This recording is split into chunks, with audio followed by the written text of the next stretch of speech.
आप देख रहे हैं WLBS न्यूज। चैनल को सब्सक्राइब करना और बेल आइकन को प्रेस करना ना भूलें।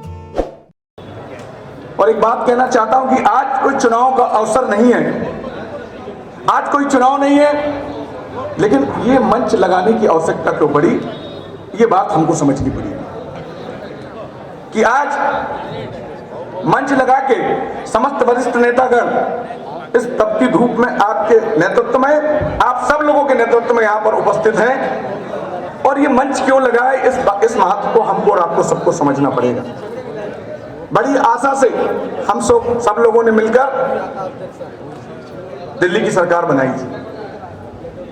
देश के लोगों ने दिल्ली की सरकार बनाई थी और क्या सोच के बनाई थी, ये मैं आप सब लोगों को बताना चाहता हूं। मैं पुरानी चीजों को दोहराना नहीं चाहता, क्योंकि सभी वक्ताओं ने बिल के बारे में बात कर ली, हर चीज के बारे में बात कर ली कि जंगल के कौए मोर हो गए हैं, जंगल के कौए मोर हो गए हैं, और जिन्हें रहनुमा समझकर दिल्ली की गद्दी पे बिठाला था वो बैठते ही चोर हो गए।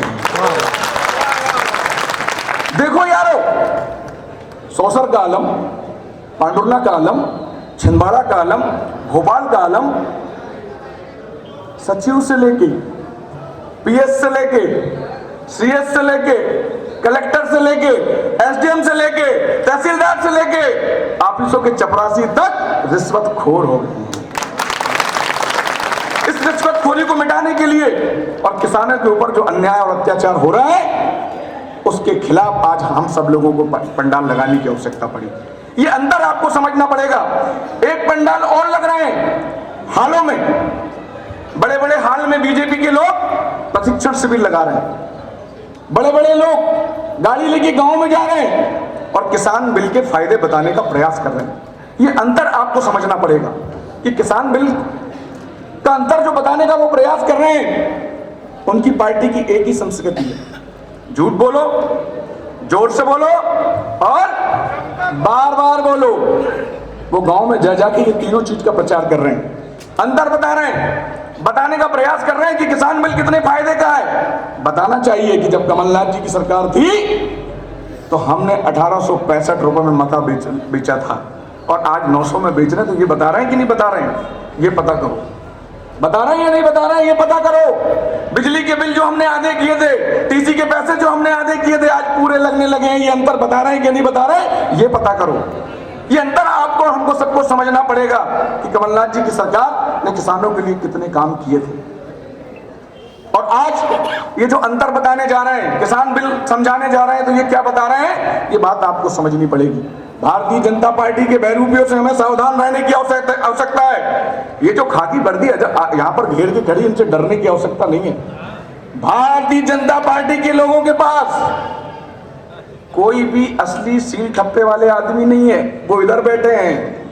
उनके पास तो पूर्व है और नकली सील ठप्पे वाले के दम पे, तहसील और जनपद के अधिकारियों के दम पे वो हम पे राज करने का प्रयास कर रहे हैं। ये बात हम समझनी चाहिए। इनमें दम नहीं है, इनसे डरने की आवश्यकता नहीं है। ये तहसील और जनपद और थाने और SP और कलेक्टर की नेतागिरी करना चाहते हैं, क्योंकि इनके पास बात रखने वाला न नगर पालिका में है, न विधानसभा में है और न लोकसभा में है। ये तो सिर्फ सरकारी ऑफिसों में ये वर्दी के पीछे खड़े होके और हम सब पे राज करना चाहते हैं। और जब वर्दी के पीछे शासकीय कर्मचारियों के दम पे हम पे अगर राज करना चाहते हैं तो ऐसे ही डिसीजन होते हैं, ऐसे ही निर्णय होते हैं कि किसी की सुनी नहीं जाती और 2-2 महीने किसान दिल्ली पे बैठा रहता और कोई सुनने वाला नहीं होता। मैं तो आदरणीय विजय चौरा जी को धन्यवाद देना चाहता हूं, यहाँ की ब्लॉक कांग्रेस कमेटी को धन्यवाद देना चाहता हूं कि उन्होंने किसानों के समर्थन में इतना बड़ा आयोजन किया और आप इतनी बड़ी संख्या में यहाँ पर उपस्थित। मैं आपको भी बधाई और धन्यवाद देना चाहता हूँ कि कहीं ना कहीं हमारे इस धरने से सरकार की आंखें खुलेगी और हम दिल्ली नहीं जा सकते, हम भोपाल नहीं जा सकते, तो कम से कम जहां हैं उस जगह पे तो हम किसान को समर्थन कर सकते हैं। वो जो शहीद होते किसान, उनको समर्थन में आप इतनी बड़ी संख्या में यहाँ उपस्थित हैं, उसके लिए भी मैं आपको धन्यवाद प्रेषित करना चाहता हूं। और अंत में मैं यही कहना चाहता हूं कि आप हम सब लोगों को मिलके इस लड़ाई को अंजाम तक पहुंचाना है, क्योंकि अब लड़ाई 2023 तक होगी। आने वाला पंचायत चुनाव है, आने वाला जनपद का चुनाव है, उसमें हमको इनको करारा जवाब देना पड़ेगा। और जवाब छिंदवाड़ा में तो हमारी सरकार है, विधायक हमारा, सांसद हमारा, हमारी सरकार है। गांव की सरकार हमको अपनी बनाना है कि जिससे हम इनको जवाब दे सकें। अंत में मैं आप सब लोगों को बहुत बहुत बधाई और धन्यवाद देना चाहता हूं, क्योंकि बहुत सारे वक्ता हैं, लंबे बोलने की बहुत इच्छा थी, बहुत दिन बाद आप सब लोगों के बीच में आए थे, लेकिन हमारे और भी वक्ता हैं, उनको भी हमें सुनना, हमारे वरिष्ठ यहाँ पर बैठे उनको सुनना है। आप सब लोगों को पुनः बहुत बहुत धन्यवाद, बधाई, धन्यवाद। रहता है जिनके कारण पूरी अर्थव्यवस्था चलती है, ऐसे किसान भाई जो कि सभी के अनाज की पूर्ति करते हैं, सभी की खाना की पूर्ति करते हैं, ऐसे किसान भाई सड़क पर हैं। केवल किसान भाई सड़क पर नहीं है, बल्कि उनके साथ महिलाएं और बच्चे भी शामिल हैं। इतनी ठंड में इतनी बारिश भी वहाँ पर हुई, विषम परिस्थिति में भी वो हम सब लोगों की लड़ाई के लिए वहाँ पर अपना सब कुछ छोड़ करके, यहाँ तक कहें कि सिर पे कफन बांध करके वो वहाँ पर डटे हुए हैं। लगभग 50 दिन से ज़्यादा हो गए। पूरे देश में लगभग 50 से ज़्यादा किसानों की शहादत भी हो चुकी है। इसके बाद भी हमारी भाजपा की केंद्र सरकार बिल्कुल भी संवेदनशील नहीं है। किसान भाइयों से हमारे प्रधानमंत्री बात करने को भी तैयार नहीं है। किसान भाइयों की केवल एक ही मांग है, ज़्यादा कोई मांग भी नहीं है। एक तो जो 3 काले कानून बने हुए हैं, उन कानूनों को वापस ले ले। साथ में केवल एक छोटी सी मांग और है कि हम जो फसल पैदा करते हैं, हम जो फसल जो उपज है हमारी, उसका केवल हमें न्यूनतम समर्थन मूल्य मिल जाए, ताकि हम किसान भाइयों को एक अच्छा जो उत्पादन है या उपज है उसका सही दाम प्राप्त हो सके। इतनी सी मांग हमारे किसान भाई केंद्र सरकार से कर रहे हैं। फिर भी न हमारे राज्य की सरकार न हमारे केंद्र की सरकार इसमें कोई ध्यान दे रही है।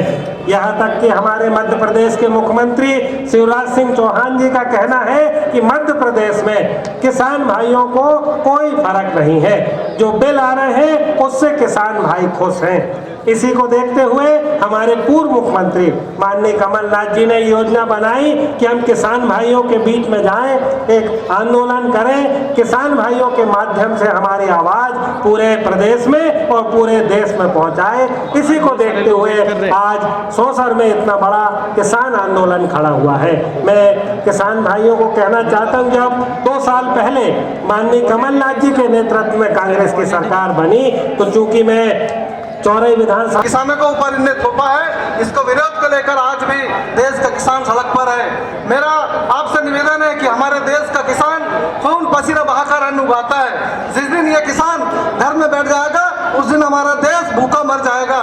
मेरा मोदी जी से निवेदन है, आपके माध्यम से, इस मंच के माध्यम से केंद्र की सरकार से निवेदन करते हैं कि मोदी जी, आप तो बोलते हैं कि मैं फकीर हूँ, झोला उठाकर चला जाऊंगा, ऐसे हमारे देश का किसान ऐसे ही जाने देने वाला नहीं है। आपको आने वाले समय में धक्का मारकर इस देश से भगाएगा। मोदी जी, अभी भी समय है, आप किसानों की मांग को मांग लें और आने वाले समय में हम माननीय कमलनाथ जी और नकुलनाथ जी के नेतृत्व में और आंदोलन करेंगे और ईट से ईट बजाने का काम करेंगे। आप सब लोग जिस उद्देश्य को लेकर उपस्थित यहाँ हुए हैं, निश्चित ही वो आपका संघर्ष की आवाज, हमारे सब किसानों की आवाज भोपाल पहुंचेगी, दिल्ली पहुंचेगी, और हमारे सागर विधानसभा क्षेत्र के जो विधायक और मंत्री हैं महाराष्ट्र शासन के, वो आपके हमारी बात हमारे नेता कमलनाथ जी के माध्यम से दिल्ली और मध्य प्रदेश की सरकार को हिलाएंगे। साथियों, यह इतिहास है, यह इतिहास है पूरे देश का कि जब जब भारतीय जनता पार्टी या जनता पार्टी की सरकार देश में या प्रदेश में शासन करी है, तब तब किसानों की सत्यानाशी हुई है, तब तब किसान परेशान हुआ है। हम 77 का उदाहरण देख ले, 90 का उदाहरण देख ले, हम 2003 का उदाहरण देख ले, और जब से मोदी जी केंद्र में 14 में शासन में आए, तब से देश में बर्बादी सबसे ज्यादा किसी की हुई तो वो किसानों की हुई। और किस कारण हुई आप सब जानते हो साथियों। यह चाय बेचने वाला प्रधानमंत्री हमको कहता कि मैं एक गरीब परिवार से आया हूं, जिसके बाल बच्चे नहीं, जिसका परिवार नहीं, वो देश पे शासन करेगा, ऐसा शासन करेगा जिसमें सबको बर्बादी की ओर ले जाएगा। साथियों, मैं आप सब किसानों से कहना चाहता हूं, मैं 2-3 बातें आपसे करूंगा, क्योंकि हमारे मध्य प्रदेश शासन के जिम्मेदार मंत्री और जुझारू साथी हमारे बीच में बैठे हैं। सभी यहाँ किसान और बहुत सारे हमारे पदाधिकारी बैठे, मैं सबसे एक बात कहना चाहता हूँ साथियों, अब हमको माननीय कमलनाथ जी के मार्गदर्शन में, कमलनाथ जी के नेतृत्व में और नकुलनाथ जी के नेतृत्व में छिंदवाड़ा में ऐसा एक आंदोलन खड़ा करना है जिसकी आवाज पूरे देश में जाए। क्योंकि हमारा नेता कोई जिले स्तर का नहीं है, हमारा नेता कोई प्रदेश स्तर का नहीं है, हमारा नेता कोई देश स्तर का नहीं, हमारा नेता अंतर्राष्ट्रीय स्तर का नेता है। हमारे नेता ने जब जब अंतर्राष्ट्रीय स्तर पर किसानों की बात आई, देश का प्रतिनिधित्व करने की बात आई, उन्होंने दबंगता के साथ अपनी पूरी आवाज बुलंदी के साथ उन्होंने अंतर्राष्ट्रीय मंच पर रखी। उसी का परिणाम था कि कोई चाहे वो दाल के आयात की बात हो, कपास के आयात की बात हो, उन्होंने दमखम के साथ देश के किसानों की बात रखी। और आपने देखा होगा साथियों, ऐसा कोई देश में नेता नहीं है जो अंतर्राष्ट्रीय मंच पर जाकर देश की बात करे, किसानों की बात करे और विशेषकर छिंदवाड़ा की बात करे। छिंदवाड़ा का नाम अंतर्राष्ट्रीय मंच पर माननीय कमलनाथ जी ने किया। मैं आप सबसे कहना चाहता हूं साथियों, अब हमको समझ जाना चाहिए कि हम कॉन्ट्रैक्ट फार्मिंग की बात क्यों करते हैं।